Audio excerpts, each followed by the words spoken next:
Hi, folks. My name's Cliff Wagner. I'm the owner of the workshops of the Restoration Society.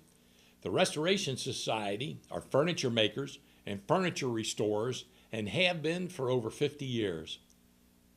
Today on Hands at Work, you're going to see how we not only fabricate and make furniture and restore furniture, but sometimes are called on to do very intricate heirloom pieces that takes quite a bit of time and skill. And also you'll see things that are very important to the consumer and that probably one of the few things they have left of their family that have passed. So stay tuned for this episode of Hands at Work.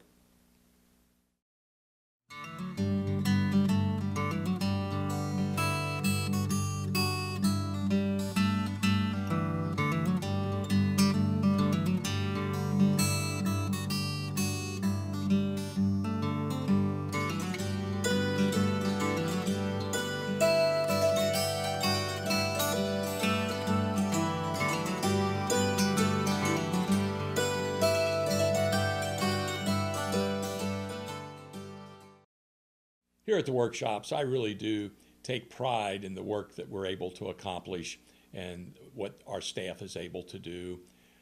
Every day, we're called on by the consumer to do things for them that are heirloom items or items that are very important to them. And sometimes it isn't that we only work for particular people.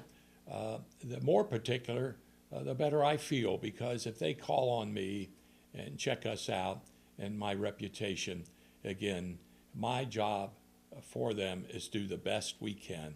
It isn't doing the job fast, but to do it right and do the best I can. I've been doing this some 54 years, and I'm very proud of our reputation here at the workshop.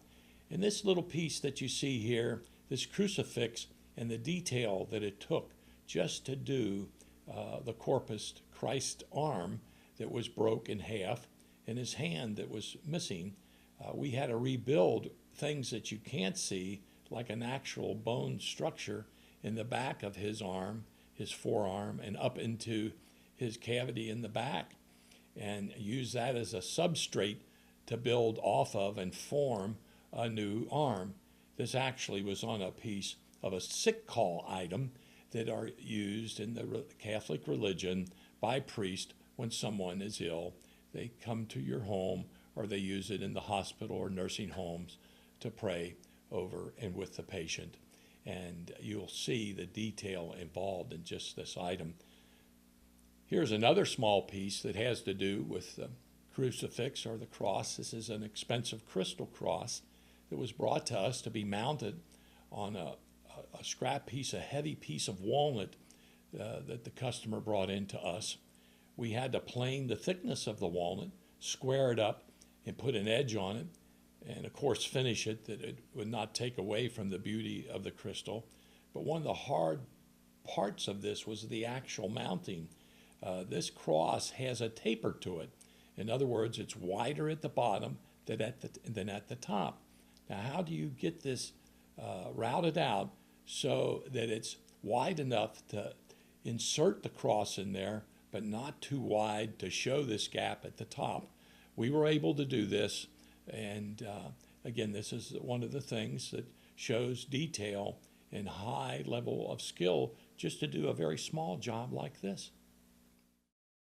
I think we've all seen where the different shows about antiques make a statement that you can ruin the value of something by cleaning the finish or stripping the finish. In this case, this item that you see us working on here is a piece that came from Germany. It's probably mid-1700s, mid-18th century. The man who painted this was the grandfather of the young couple that brought the item into me. He must have used all the leftover paint he had. He was a very good painter. He painted the inside, all the crevices very well, and several coats on the outside. We were able to remove the finish without hurting the integrity of the wood. If this piece was painted in Germany, if it had artwork on it, then we would have conserved the finish. That means we would have done something to this trunk that was reversible on anything that we had accomplished. Now, if you look at the beauty of this thing, look at the dovetails that were hand laid in there. Look how thin they are at the points. Look at the wonderful hardware that was handmade. This German blacksmith or craftsman handmade this beautiful heavy hardware. This piece will be in this family for years and years and be placed in a place of prominence rather than in a basement just for an old storage chest.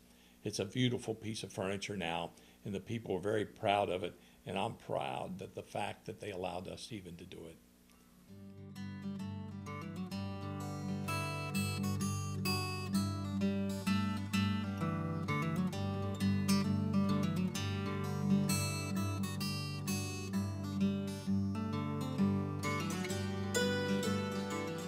You know, I had spoke to the fact of having to be highly skilled in this business, and I spoke to the fact about our customers in some cases are very particular. The case of this Victrola that we're going to talk about is probably one of the nicest, if not the nicest Victrola we've ever had in our workshops over the years. And it probably was one of the most intricate pieces on the inside and involved a lot of work to the mechanical aspect of the Victrola. We actually had this thing scattered apart, all apart on our work tables. Were bearings from the turntable in different parts were out of the piece laying around. And what made this project really work was the fact of having a customer that was very, very particular insofar as having things done absolutely right. This is one of the nicest Victrolas I've ever seen insofar from the inside workings. It's really a masterpiece. The people who hand done these things, it's amazing. And it has a Victrola mark on it, and it has the Wurlitzer mark on it. And as we were talking, you mentioned that probably Wurlitzer sold the Victrola brand, and of course this is all patent. And you ask a young person today, what's a Victrola? You ask a young person today, what's an icebox? What's an old console radio? Well, they don't know where an Iceman is, and they don't know the other stuff either. We used to sit and watch the Victrolas, sit and watch the radios. This is going to be a beautiful piece when we're done. We're not going to do a lot of stripping on this because we do have it apart in order to protect the works, but this thing is a pipe fitter's nightmare. You know, one of the great things here at the Restoration Society, we get to learn about every day. We certainly don't know everything that we can know about our business. We learn something new every day. And one thing is that a lot of times we'll work on pieces. As a child, I remember that I didn't pay attention to them like I pay attention now. Old radios that consoles were made in a way that they were really a piece of furniture, beautiful inlaid, what I call the money side, inlaid expensive pieces of veneer on the outside. And as a young man, I remember actually sitting down in a room with my uncle, watching the radio, looking at the radio, listening to Amos and Andy was one of my favorite shows. And they had Straight Arrow, and they had shows that actually kind of, if I remember, I had a rough and tumble childhood, but in this case, I think I can remember it kind of brought families together. They actually sat around the radios and listened to shows and stories on the radio.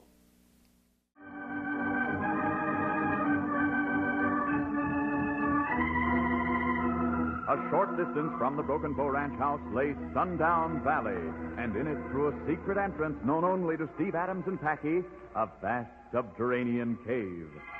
The walls of the cave glitter with crystals of gold. From an unknown source comes light that spreads a shimmering gleam everywhere. And standing in the glowing light is a great golden palomino. Easy there, Big Horse. You know, I want to say this to you.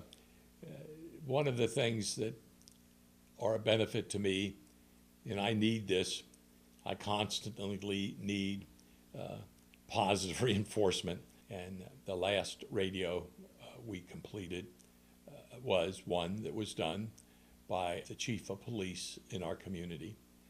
And one of the great things is he lives in Florida now. He brought this radio into us, and we completed it. It was quite intricate work, a beautiful cabinet. And the nice thing about this, when he came to pick it up to take it to Florida, this was a gift for someone. He never told me who it was for. And this individual called our company, and I wasn't here to receive the call, but my daughter was. My daughter works for me now. And she said the lady was crying. His wife was crying. She was so happy with this gift. Sometimes a gift like this is hard for somebody to do as a customer bringing it into us. It takes a lot of effort just on the customer's part. And when a person receives this gift, looking back in their childhood and time, it's very meaningful. But you know, getting off of radios for a moment, yet we have a situation that televisions came into play. And TVs, back in the early days, they were a piece of furniture. They sat on the floor. There were consoles, and you paid more for them. Some of the manufacturers, I think, were known more for their cabinetry than they were for the actual TV. The original TVs that came into place were very, very small. You actually had to put a big magnifying lens in front of them. And in most cases, the first ones appeared in restaurants and bars, usually up on the shelf in the bar. And most of the programming, or a lot of the programming, was boxing matches. And the old timers sit around looking through this magnifying glass, and it evolved. Pretty soon you didn't need the magnifying glass. It got bigger and bigger. Here in Greater Cincinnati, I think with the television stations, and one man in particular, his name is Dick Murgatroyd, and the Ruth Lyons Show became very famous. Dick still is involved with our local public access television station here, and he's really a great guy. And with Ruth Lyons, her heritage and her good will is carried on even today with helping children and the Ruth Lyons Club. And I remember that way back when. So it has grown from where you use a magnifying glass, where there was fancy components, where the TV had maybe a record player along with it. They were actually a television console, and you had radio, FM, and whatever. TVs are still a part of our family, but you say, Alexis, turn on my TV and have Hopalong Cassidy. Well, guess what? She knows who Hopalong Cassidy is even.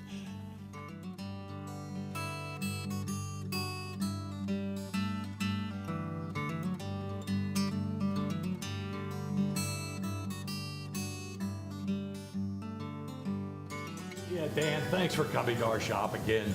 I wish you would do it a little more often. How long has it been since you've been here? It's been about a year. You weren't here when I brought my dining room table over. It was one that you fold out and Restore. Yeah. And Lon and Paige helped restore that for us, and they did a great job. And we're going to be using it for our Thanksgiving dinner, inviting a lot of people over this year. Well, that's what it's all about, family. I think sometimes we create memories, and I have really fought hard to keep our business reputation to be the best of the best, and I'm so proud of the people that work here and help me. Without them, I'd be nothing. The only problem is they're becoming indispensable. The men who made this piece was Dan's father and grandfather. They're both deceased now.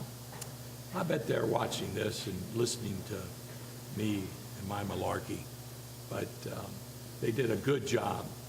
They were folk artists.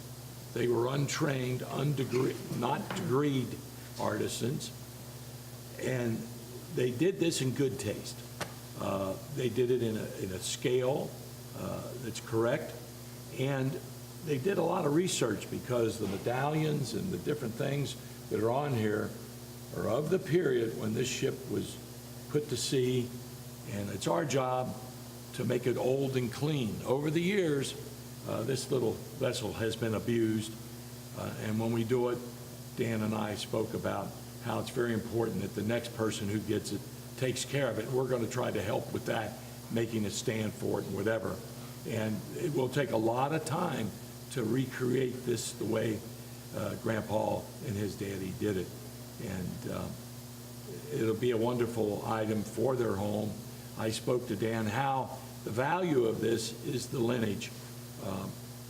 But there are collectors who buy high-end or well-done folk art. And I think this falls into that category. It's a small enough piece that it could be displayed in a correct manner. With us restoring this piece, you hear so much on the different television programs, you can ruin the value.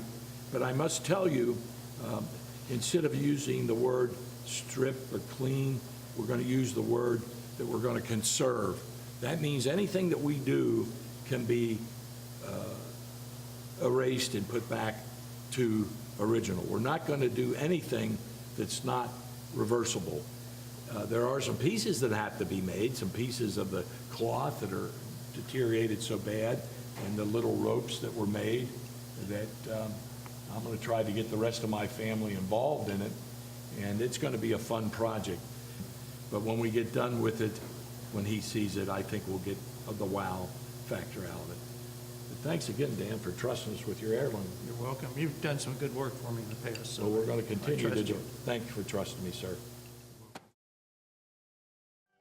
If you would like a free brochure, call the workshops of the Restoration Society at 859-491-1292.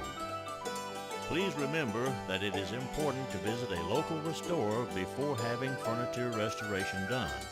If you would like more information about furniture restoration, just call the workshops at 859-491-1292 or stop by the shops located at 3414 DeCourcy Avenue in Latonia, Kentucky, about 2 miles off of Interstate 275. This is a great table, somewhat a part of the Victorian period, solid walnut, in very bad shape when we received it, and has a cute little drawer here. And this piece could, fit into any decor. The thing about this table, this is a lesson I learned. Every day you learn in dealing with people. And I mentioned to them in quoting the estimate on what it would take to bring this back to where it should be, is that one of these turnings was missing. And so they had 3 of these drop turnings, and they were missing one. And I said, most of the time an occasional table like this could be up against the wall, and you'll show the drawer proud here like this. And I said, why don't we, to save you a bit of money here, do without fabricating a turning? People, you have to understand that you don't get a piece of wood a lot of times just the right scale and put it on the lathe and make the turning. When you get to a severe cut like this where it's real sharp, again, and the multiple cuts that you have to make takes time, and use the right species of wood and then get the finish to work. I thought it was a good idea. Well, the customer didn't think long enough, and I didn't at the time that we were talking about the initial estimate and cost. And he called me up a week later, or called the staff up and said, go ahead and make the turning. He wasn't worried how much the turning cost. It was, if you're going to do a job, do it right. And that's really what I should have said. And I messed up. But anyway, it wound up, he did the right thing. The customer straightened me out. He wasn't mad at me. I think he understood I was trying to save him money. But if you look at the table, now the back looks the same as the front, insofar as the turnings are concerned. And I'm glad that he had me do it right.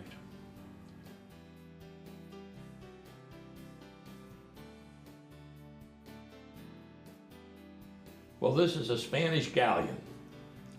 As we worked on it and looked it up on the internet. We found this out. It's about 85% finished. This is, and just imagine being on this thing in the bowels of it.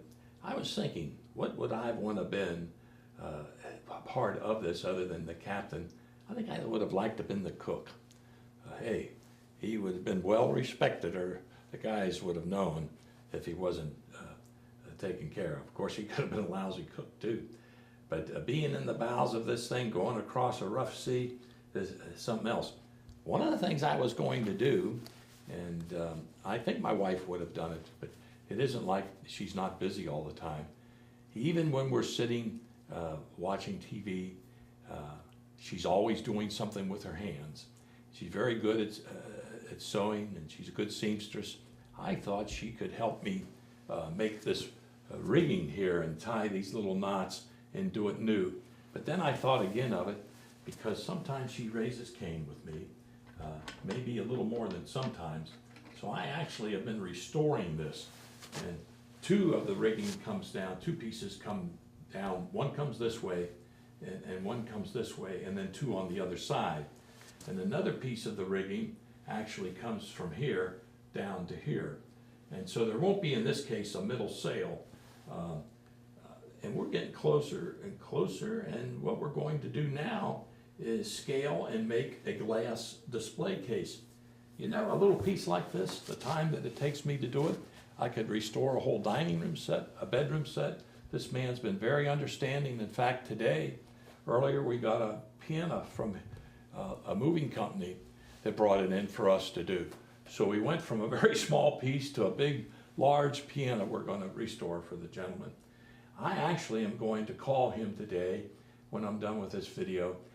He's going to have some guests over to the home, and I thought he might like to show it off, and he could take it with him. This is just a temporary work table we made. He could take just this base here and take it to the house, show it off a bit, because I think his entire family that knew about his grandparents, great-grandfather making this thing, and his father and grandfather working on it, were glad to hear that he was going to restore it. Well, I'm here with Barry today, Barry Pinsel. Thanks for coming back to our shop again. I always enjoy being here. Do you? Well, I'm blessed with doing something I love, and I meet wonderful people. I thought I had you figured out, but I didn't. I knew you were a particular man in dealing with you, but more than that, in dealing with customers over the years, I thought I would never be surprised after 50 plus years. But Barry surprised me beyond just coming in and saying, Cliff, I want this heirloom restored. It's been in my family for years. And I'm going to let Barry speak to that. But what was really neat about this customer is that he was involved in this, deeply involved. We had this thing apart, I imagine, 3 or 4 times and put it back together with all the mechanical parts in here, the bearings, the different drives and that.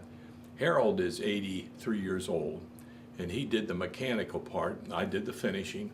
The whole crew, my daughter and Lon, and all of us worked on this, but we talked to it and listened to it, and finally got it to a part where I think Barry's happy with it. I am. Thank you. If you look at the finish, it's mahogany. Mahogany is an open grain wood. When it was brought in here, you really couldn't see the grain. We also tried to give it back to some integrity and have the patina there where the deep cuts are darker and the higher parts are lighter. We buffed out the hardware, yet we tried to keep the integrity of the piece together. This thing has been finished inside and out, upside down, sideways, plus all the works. Barry has really been involved in it. He had to order some of these things, and he really got into the technical part of it, and that's the part that I appreciate with him. He could really sign off of this, that he was a part of the restoration, which I think that's really great. And anyway, I'm going to let Barry tell you probably some of the more important things about this piece, other than it's mahogany and it's an old Victrola. What about this piece? What do you know about it, Barry? Well, It was made in 1927, and I figured that out by doing the research for it and also finding some tags inside that indicated when it was manufactured. But more importantly to me, this was my grandmother's Victrola. I kept it all these years, and finally my wife said, we need to do something with this, and it had sat down in my basement, and we decided to have it restored. And then I came and looked up Cliff and brought it down here. Now, as he said, we had to do a little bit of mechanical things in it, and so I had to replace a few parts, and probably after I get it home, I'll do a little bit more of that. But it does play, and it's exciting for me to be able to honor my grandmother by having this restored. You think this thing will play for us now? I do. Well, I say a prayer that it does after all this Okay. work. Can you get it fired up for I us? can. Okay, let's do it. All right. All right. Since it's Christmas time, I thought it'd be good to play a record that was recorded by the Andrews Sisters with the Guy Lombardo band.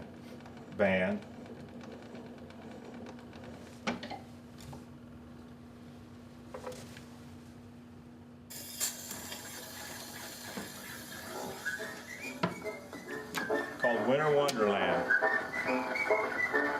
Sleigh bells ring, violets bloom, in the lane, snow's glistening. A beautiful sight, we're happy tonight, walking in a winter wonderland. Far away is the bluebird, here to stay is the bluebird. What do you think? He sings a love song as we go along, walking in a winter wonderland. If you would like a free brochure, call the workshops of the Restoration Society at 859-491-1292. Please remember that it is important to visit a local restorer before having furniture restoration done. If you would like more information about furniture restoration, just call the workshops at 859-491-1292 or stop by the shops located at 3414 DeCourcy Avenue in Latonia, Kentucky, about 2 miles off of Interstate 275. Well, folks, we're at the end of this episode at Hands at Work. We're really proud to be selected by the consumer to do these heirloom pieces that will be with them for the rest of their lives, and their family will last hopefully forever, and to be selected to do this very intricate work too. And thank you again for watching this episode at Hands at Work, and looking forward to visiting with you on the next episode. Thanks again.